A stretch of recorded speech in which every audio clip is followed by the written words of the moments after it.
it's your girl Salary. And Cupcake. And today we're going to try Koolaid pickles.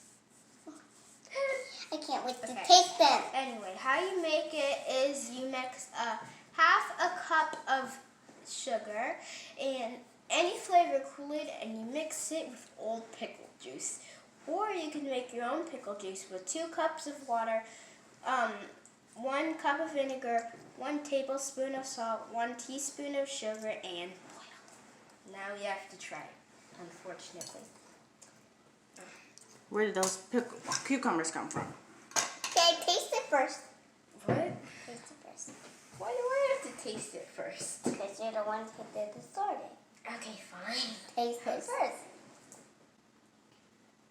No, drink it.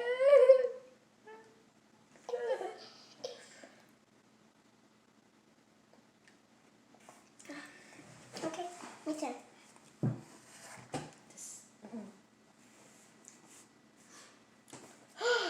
Guys, you're lucky you don't have to smell this. You didn't even take a bite. Take a bite. Ew, disgusting. It tastes like gum. Good job. Yum. All right. I guess that was Koolaid pickles. I need something to wash that down. You have to taste this horrible. All right. Say bye. Bye.